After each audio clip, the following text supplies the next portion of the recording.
Welcome back to the garden here in Raleigh, North Carolina. In this video, I'm going to go over some of the chartreuse or variegated plants that hold up the best through the summertime. So some of these brightly colored foliage things that we put into our gardens that, we want to really maintain that color, maybe even 12 months out of the year on some of these things I'm going to show you. Actually, in the summertime, will tend to fade a bit. My Golden Falls Redbud is a great example of that. You can see when it leafed out earlier in the spring, and this is some new growth on it, you can see how brightly colored yellow it actually was. But over the course of the summer, it actually retreats back to an almost greenish color. You'll see some of the purple cultivars do this as well. The purple just kind of wears off of them, and they become greener over the course of the summer. So during the spring and early summer, the thing is absolutely fantastic. It blooms, it's got a great shape. Not complaining about it in any way, shape, or form. It's a beautiful, beautiful tree. But the overall impact it's having on the garden definitely lessens toward mid to late summer. So I'm going to jump in here and show you some of the things that really hold that vivid color no matter how much heat we get during the summertime. This one is definitely near the top of the list. This is Florida Sunshine Illicium. I've got it in a spot where it's getting some direct morning sun on it, maybe 3 or 4 hours of good morning light, and then in the afternoon it's in the shade. And even in that shady space, it really is a pop of color. And it's like this 12 months out of the year.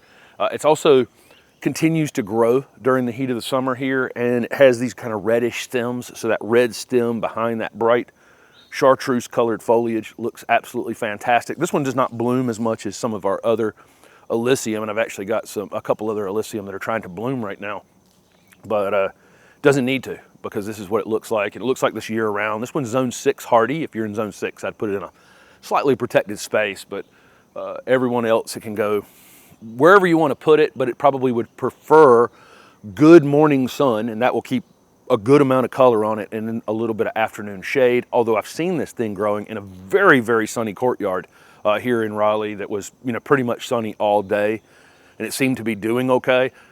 But I think overall it probably would prefer afternoon shade. You're standing in the plant that I'm about to show. Yeah, you are. Yeah, you are. All right, so some of the plants that you'll see here are going to be variegated, meaning there's just part of the leaf is either chartreuse or some sort of creamy white or white variegation. And then some of the plants will just be chartreuse, gold colored, throughout the entire plant, like that Illicium that we just looked at, or like that Redbud at the beginning, which was much more chartreuse earlier in the season. This Mojo Pittosporum is actually variegated. So it has a green leaf and it has a creamy white edge on the variegation. But the new growth during the growing season has this kind of a chartreuse color to it. It really stands out in this part shade condition in the back garden. It's a big time show off. It's always colorful. As this kind of lighter green, limey green kind of color matures, it will mature into that variegation, and it'll have that creamy white pop of color on the edge of every leaf, and it'll do that right through the winter. Great evergreen, low doming shrub. These 3 right here have never been pruned. This is just how they grow. Just great plants and super, super colorful. Hosta are an interesting one to look at during midsummer. This is a chartreuse colored one when it comes out of the ground. It has these big, giant, showy leaves on it. But by here we are, toward the end of July, and you can see it's almost green. Certainly by the middle of August, it'll be green. It came up, it was beautiful. It's so striking, and it was striking against this hydrangea. Well, the hydrangea was blooming, but then again, the heat comes on, and it gets a little tired. Some of our other hosta hold their color much better. I put up a series of 9 tour videos naming pretty much every plant in this garden just like a month ago or so. And in that video, we named pretty much every hosta that's in this garden. Some of them just continue to show off, right through the summer. They look just as good as the moment that they came up out of the ground earlier in the season, and that tends to lean towards the brighter yellow variegated varieties, or creamy color white of varieties. And they, of course, down in here in the south, they need some sun protection in order to hold up during the heat. So the creamy white or yellow variegated ones definitely need more shade than the greens or blue ones.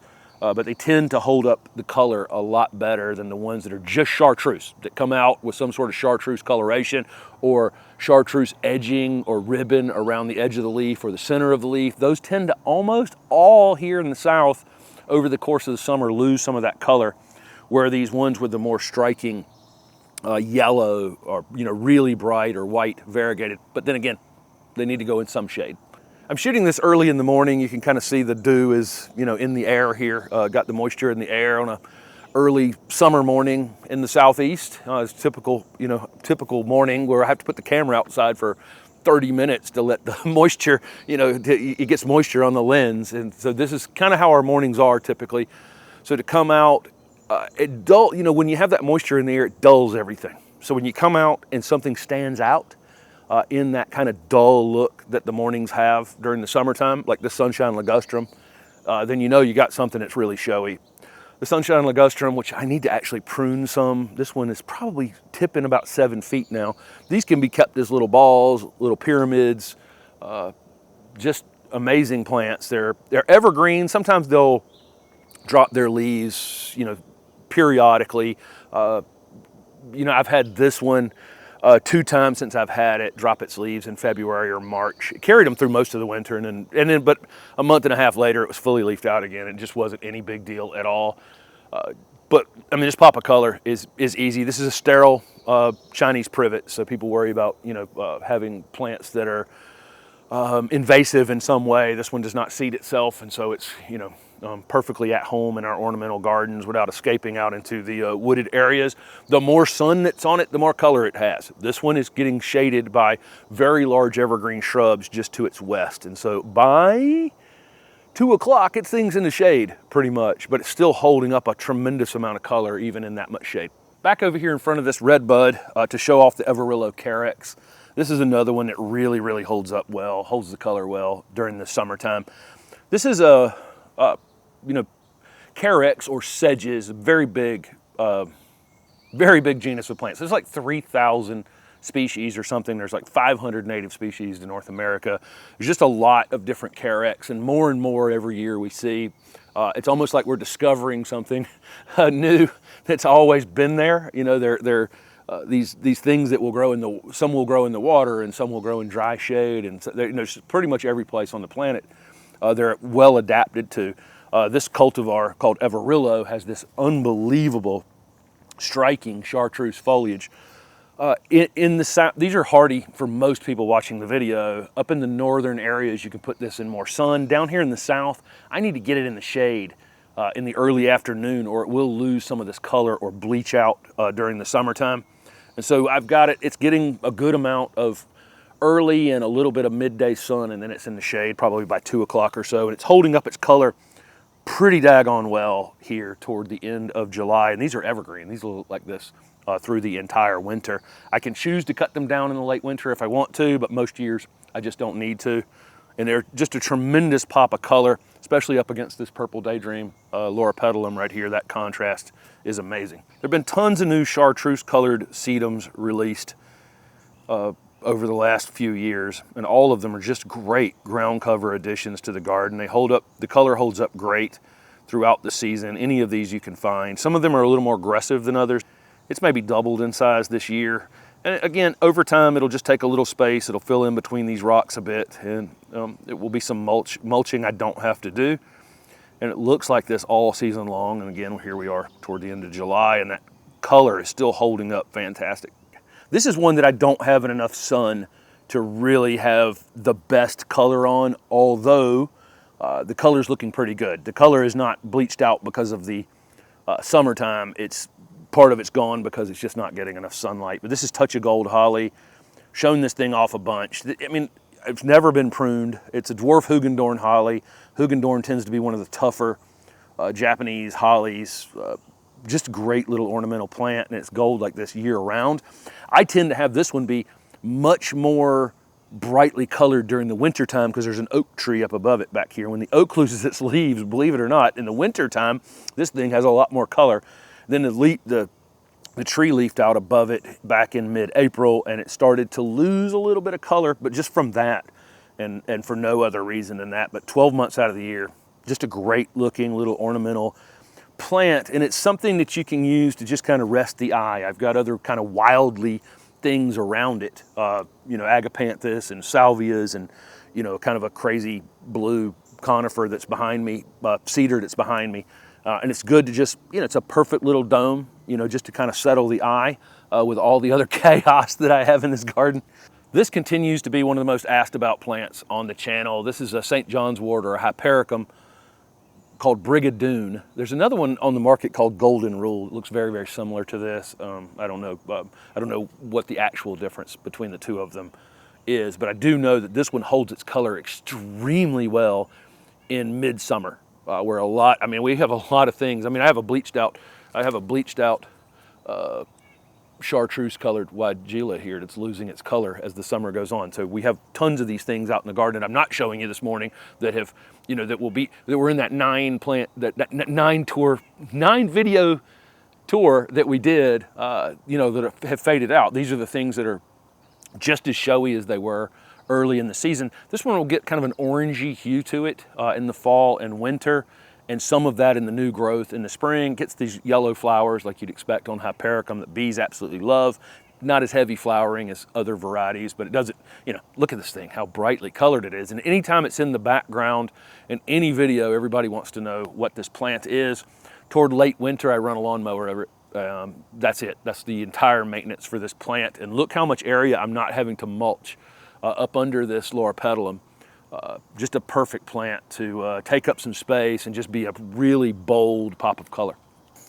I can't really give this nightlight Chamaecyparis enough credit for holding up in the summer heat here in the south. Most of our gold conifers look really kind of a little bit worked over by late summer typically.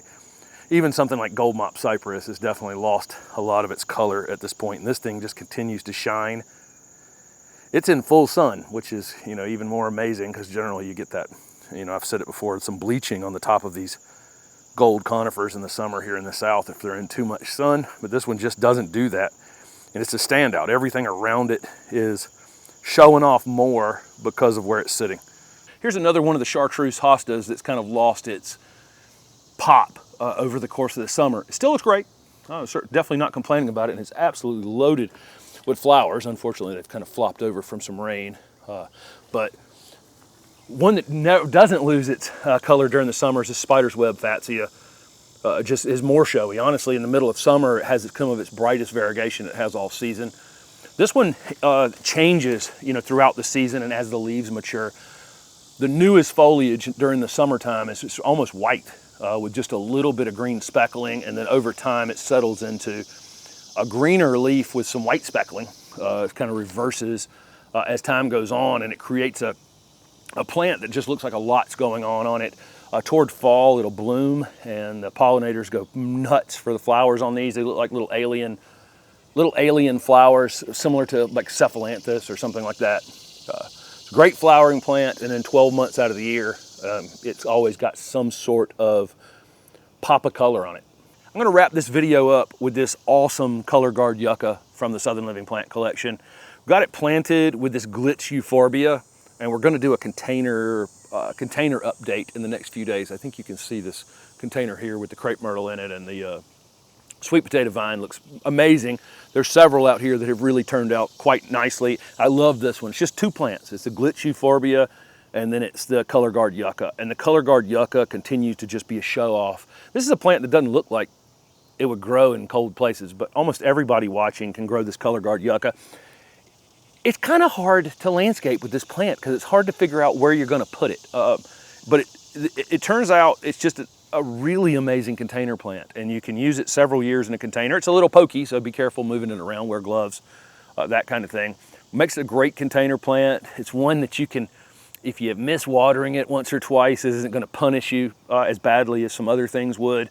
This glitch euphorbia, same thing. Euphorbia is pretty daggone drought tolerant. But the combo of the two look great, and again, that variegation in the yucca just shows off, 12 months out of the year. It will bloom as well. It's not, and interesting flowers that have, great for the pollinators and that kind of thing. But really, I'm just growing it for this really striking foliage. So tell me what non-flowering thing is really showing off in your garden. We have lots of flowers out here, tons and tons of flowers, lots and lots of pollinators out here, but it's sometimes nice to have something that will show off. It doesn't require flowers to do so. Thanks for watching.